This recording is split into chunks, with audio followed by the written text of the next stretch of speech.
गुरुजी, मैं आपसे पहले यह आशीर्वाद चाहता हूँ कि मैं जन्म अब पूरे जीवन में जितने भी सांस लूँ आपके चरणों के दास बनना रहना चाहता हूँ।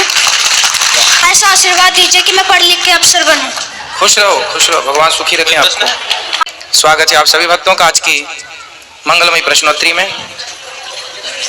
जो YouTube पर जुड़ रहे हैं वो चैनल को सब्सक्राइब कर लें और शेयर कर लें।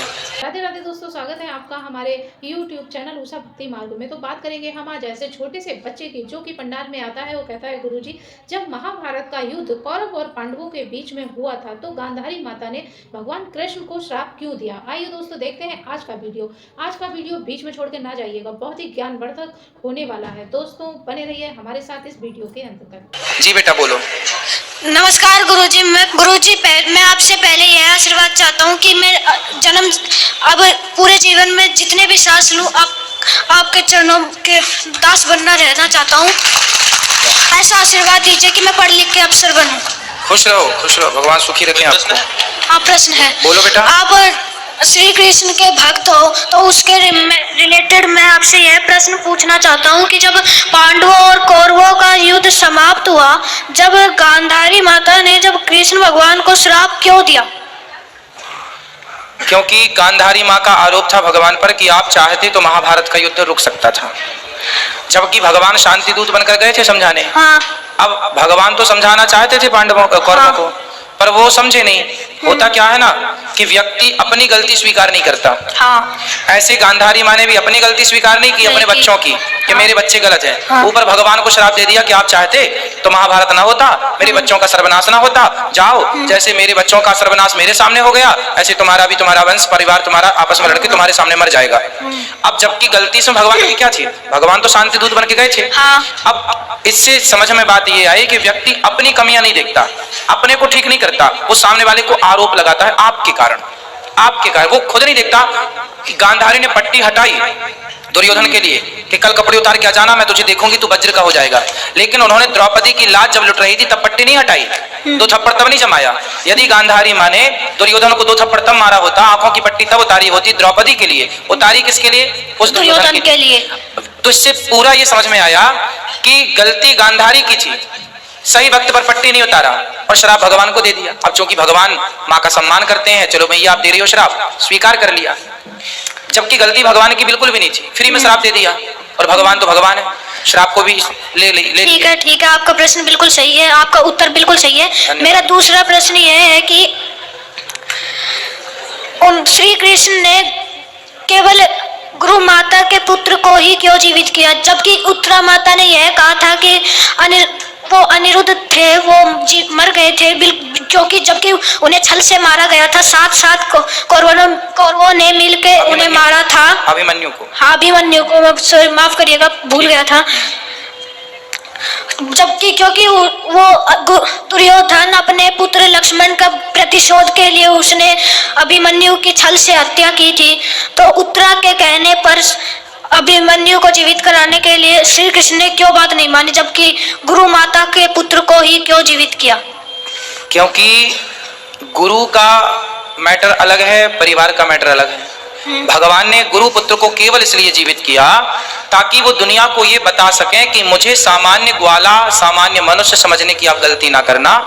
गुरु जी का पुत्र, सांदीपनि जी का पुत्र कई वर्ष पहले मर चुका था। मरे हुए पुत्र को भगवान कृष्ण ने जब पढ़ाई पूरी की 64 दिन की और जब पढ़ करके भगवान जाने लगे तो गुरु जी से कहा कि दक्षिणा क्या चाहिए। गुरु जी ने कहा कि अपनी गुरु माँ से पूछ लो। तो माँ से पूछा तो माँ ने कहा कि आप यहीं रुक जाओ, हम आपको अपना पुत्र मानकर आपका दर्शन करती हैं। तो माँ मुझे तो जाना पड़ेगा। तो फिर माँ ने कहा या तो फिर मेरा पुत्र लाओ। अच्छा, माँ को क्या लगा, सांदीपनि माँ को, उनकी गुरु माँ को, कि अब मेरा मरा हुआ बच्चा तो ये जीवित कर नहीं सकते। लेकिन भगवान के लिए असंभव क्या था, कर तुम अन्यथा कर तुम सर्व सामर्थ्य, भगवान ले आए, जीवित किया। अब रही उत्तरा के पति की बात। अब देखो, भगवान श्री कृष्ण के सगे भांजे हैं अभिमन्यु, हाँ, बहन के बेटा, हाँ, सुभद्रा माँ के पुत्र। इसलिए जीवित नहीं किया कि यदि आज अपनी बहन के बेटे को जीवित करते तो कल सारी दुनिया की बहनें क्या भगवान की बहन नहीं है, क्या भगवान को अपना नहीं मानती। तो भगवान से कहती हैं कि प्रभु क्या हम आपकी बहन नहीं। हाँ। इसलिए भगवान ने गुरु पुत्र केवल इसलिए जीवित किया ताकि भगवान पर कल कोई को सवाल करे तो भगवान पर वो आरोप व्यर्थ चला जाए, क्योंकि भगवान मरे को जो जीवित कर सकते हैं वो भगवान हो सकते हैं। ये सिद्ध हो गया। वहां परिवार का मामला था। क्या है, भगवान राम ने माता सीता को वनवास इसलिए भेजा क्योंकि यदि सीता माँ को वनवास ना भेजते उस व्यक्ति के कहने से, तो लोग क्या कहते, आप तो परिवारवाद हैं, परिवार की बात मानते हैं, प्रजा की बात तो मानते नहीं। इसलिए भगवान वो कार्य करते हैं जो सदा हो। इसलिए भक्तों का मान रखा जाए। आगे भी बहन ये आरोप ना लगा सके कि अपने भांजे को तो जीवित कर दिया, हमारे बेटे को क्यों नहीं जीवित कर रहे हैं। इसलिए भगवान पर पक्षपात का आरोप ना लगे। इसलिए करते तो सब तो कर सकते हैं भगवान, क्या नहीं कर सकते। ग्वाल वाल मर गए, जब भगवान छोटे थे तो भगवान को अघासुर मारने आया, सारे ग्वालवालों को मार दिया था, पर कृपा दृष्टि से भगवान ने सबको जीवित किया था। तो भगवान जो कर सकते हैं वो तो किया, परंतु एक मर्यादा भी है भगवान की कि क्या करें और क्या ना करें, क्योंकि मनुष्य रूप में आए हैं। इसलिए प्रभु ने उनको जीवित किया, गुरुपुत्र को, पर अभिमन्यु को जीवित नहीं किया। क्यों? क्योंकि अभिमन्यु की आयु इतनी ही थी। विधि का विधान भगवान भी नहीं बदलना चाहते। इसी कार्य के लिए अभिमन्यु का जन्म हुआ था, सिर्फ इसी कार्य के लिए। क्योंकि अभिमन्यु की हत्या ना होती तो कौरवों की हत्या किसी बल पर नहीं हो सकती थी, क्योंकि वो अधर्म की शुरुआत यहीं से हुई। और जब इन्होंने अधर्म किया तो फिर भगवान ने कहा जब तुमने किया तो फिर हमारी ओर से भी लो। इसलिए इस कार्य की सिद्धि के लिए अभिमन्यु का जन्म ही हुआ था। इसलिए ठीक है गुरुजी, धन्यवाद। एक बार जोरदार तालियां हो गुरु अनिरुद्धाचार्य जी महाराज के लिए, बड़ा अच्छा उत्तर दिया। पर बस एक आखिरी प्रश्न मैं आपसे ही पूछना चाहता हूँ कि सभी कोई भक्त, बहुत भक्त में आपके भक्त बहुत भक्त आज मेरे से यह प्रश्न पूछ रहे थे कि मैंने बताया, उन्होंने मेरे से यह पूछा कि अपने जो आप क्या बनना चाहते हो बड़े होके। मैंने एक कविता कहानी सुनाई तो उन्होंने यह प्रश्न पूछा है कि लक्ष्य दूसरों को क्यों नहीं बताना चाहिए। मैंने इसी के बारे में एक कहानी बताई थी, ये माता ये रही जिस। तो मैं आपसे यह प्रश्न पूछना चाहूँगा कि लक्ष्य क्यों नहीं बताना चाहिए। मैंने मेरे अनुसार मैंने कोशिश की तो मैंने मेरे तरह तो उत्तर दिया, लेकिन अब उन्होंने यह प्रश्न पूछा कि लक्ष्य क्यों नहीं बताना चाहिए, उसका उत्तर मेरे पास नहीं था। तो कृपया ऐसी कृपा करें कि आप मेरे को इसका उत्तर मिल जाए, कृपया करके मेरे को इसका उत्तर बताइए। जो हमें प्राप्त करना है हम पहले वो ना बताएं कि हमें ये प्राप्त करना है। हाँ, मैं भी यही कह रहा था। हाँ, क्योंकि जब हम प्राप्त कर लें, कहते हैं काम करो इतनी शांति से कि आपकी कामयाबी शोर मचा दे।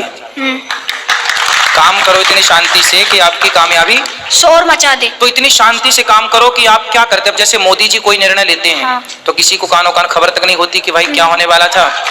तो कुछ चीजें ऐसी करनी चाहिए, ये प्लानिंग है।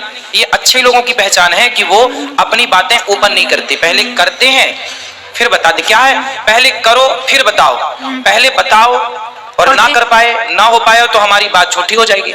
इसलिए उतना ही बोलो, उतना ही बताओ जितना कर पाओ। इसलिए आप सामने वाले को ये बोलिए कि जब मैं कामयाब हो जाऊंगा तब फिर मैं आपको कामयाबी बताऊंगा कि मैं क्या चाहता था। ठीक है, बस मैं आपको एक वो कहानी बताना चाहता हूँ, कृपया आप सुनोगे। मैंने वो लास्ट प्रश्न का, उसके लिए माफी। सुना दो, जल्दी सुना ना, पर सबको मौका देना। सबको मौका मिलेगा। जो ये लक्ष्य के बारे में ही कहानी है कि उन्होंने, इन माता ने ये पूछा था कि लक्ष्य के अपने आपका लक्ष्य क्या है। तो मैंने कहा कि हमारे अभी इस जमाने में तो पहले तो पढ़ाते थे ग से गणेश आए, पर अब के जमाने में पढ़ाते। आपने ये बोले थे ये बात, मैं टीवी में सुनता था आपकी बात।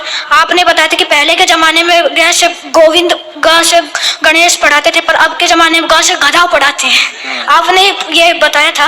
तो अब मैं एक कहानी बताता हूँ कि हमारे जब पाठ 7 है उसमें था बालक का स्वप्न। बालक ने स्वप्न देखा, उसने सोचा, उसको यह दिखाई दिया कि वह राजा बना हुआ है। उसकी पत्नी उसके पास बैठी है, कई नौकर चाकर है, मंत्री उसके पास बैठे हैं। तो वह चिल्ला उठा यह स्वप्न देखे और बोला, अहो मेरा भाग्य। तो वो एक सेठ के यहाँ रहता था। उस सेठ ने बोला कि बालक क्या हुआ, क्यों इतना चिल्ला रहे। उसने कहा कि कुछ नहीं। फिर उस सेठ ने कहा कि या तो तू वह उस स्वप्न की बात बता दे वरना मेरे यहाँ से हट जा। बालक ने उस बात का विरोध किया, वह हट गया उसके यहाँ से, परंतु उसने अपनी अध्ययन चालू रखा उसने अपना। फिर वो किसी धोबी के पास यहाँ रहने लगा, उसने अपना अध्ययन चालू रखा था। तो आज अकस्मात एक दिन वही सेठ उस धोबी के पास आया था। उसने कहा कि यह बालक मेरे कुछ महीने पहले मेरे यहाँ पे भी रहता था, इसको एक दिन एक स्वप्न आया था, इसने स्वप्न की बात मेरे को नहीं बताई, तो आप पूछ लो इससे। उसने धोबी ने भी यही कहा कि बालक तूने कुछ दिन पहले इन सेठ के यहाँ स्वप्न देखा था, तो या तो तू वह स्वप्न की बात बता दे वरना मेरे यहाँ से हट जा। उसने भी वही किया, वो यहाँ से हट गया और फिर वह एक राजा के यहाँ साधारण नौकर हो गया। फिर वह धीरे धीरे उन्नति करते करते राजा का बहुत बड़ा मंत्री बन गया। अकस्मात वही धोबी कपड़े लेकर राजा के वहां आया और उसने कहा कि महाराज यह बालक मेरे यहाँ पे एक सेठ के यहाँ पे स्वप्न देखा था। उसने स्वप्न की बात नहीं बताई, आप इनसे पूछ लीजिए। फिर राजा जी ने कहा कि मंत्री जी या तो आपने कुछ दिन पहले एक सेठ के यहाँ स्वप्न देखा था, या तो वह स्वप्न आप बता दीजिए, स्वप्न की बात बता दीजिए वरना दंड के लिए तैयार हो जाइए। उसने वह बात नहीं बताई परंतु दंड के लिए उसे कारागार में डाल दिया गया। फिर अचानक एक पड़ोसी राजा आया, उसने चढ़ाई की और कहा, परंतु उसने यह कहा कि जिसने भी मेरे प्रश्नों का हल कर दिया मैं यहाँ से चला जाऊंगा, अपनी चढ़ाई वापस ले लूंगा। तो सब इस बात को सुनकर हैरान हो गए पर कोई भी जवाब न दे सका। तो वह जो एक नौकर था वो खाना देता था, कारागार में मंत्री जी बंद थे, तो उसने सारी बात बताई उनको और उसने कहा कि उसने पहला प्रश्न यह पूछा था उस राजा ने कि उसने 2 घोड़ियां भेजी थी और पूछा यह था कि इनमें से माँ और तथा बेटी कौन सी है। तो उस मंत्री ने यह कहा कि बड़ी सिंपल बात है, उन दोनों को नदी के किनारे ले जाओ, जो आगे रहेगी वह तो माँ है और जो पीछे रहेगी वह बेटी, क्योंकि हर माँ अपने बच्चे की सुरक्षा के लिए आगे रहती है और बच्ची को पीछे रखती है।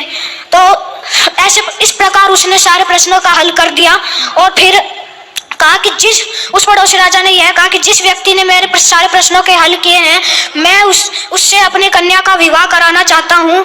फिर उसका विवाह हो गया और वही जो उसने स्वप्न में देखा था वह राजा बन गया और जो राजा जी थे वह मंत्री बन गए और नौकर चाकर भी उनके पास रहते थे।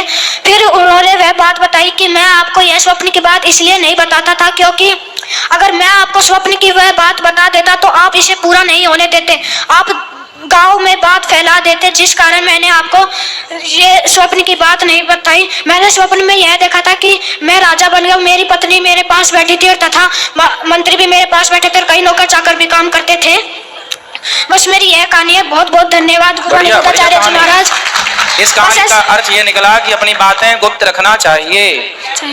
गुरु अनिरुद्धाचार्य जी आप मुझे आशीर्वाद दीजिए कि सुखी रहो, सुखी रहो। तो देखा दोस्तों, आज का वीडियो आपने पूरा देखा और सुना। जैसे कि उस बच्चे ने पूछा कि महाभारत के युद्ध में गांधारी माता ने कृष्ण भगवान को क्यों दिया श्राप, तो इस विषय में हमारे गुरुजी ने यही समझाया कि अगर गांधारी माता और धृतराष्ट्र चाहते तो युद्ध को रोक सकते थे, यानी कि भगवान को पहले ही शांति दूत बनकर आए थे वहां पर कि युद्ध रुक जाए। लेकिन गुरुजी ने हमारे ये भी कहा कि इंसान कभी भी अपनी गलती नहीं मानता है और इसीलिए ये युद्ध हुआ। पर गांधारी माता को तब भी यही लगा कि भगवान कृष्ण चाहते तो युद्ध को रोक सकते थे, लेकिन उन्होंने अपने बच्चों को नहीं समझाया। कोई ऐसी शिक्षा नहीं थी कि जिससे कि युद्ध रुक जाए। भगवान ने बहुत कोशिश की। दोस्तों, इसके बाद भी इंसान दूसरों को गलती देता है। आज की वीडियो से आपको जो भी ज्ञान प्राप्त हुआ हो आप हमें कमेंट बॉक्स में कमेंट करके बता सकते हैं। दोस्तों, अगर अभी तक आपने हमारे चैनल को सब्सक्राइब नहीं किया है तो हमारे चैनल को सब्सक्राइब कर लें, हमारी वीडियो को ज़्यादा से ज़्यादा लाइक व शेयर करें। मिलेंगे ऐसी ही ज्ञानवर्धक वीडियो के साथ, तब तक के लिए राधे राधे।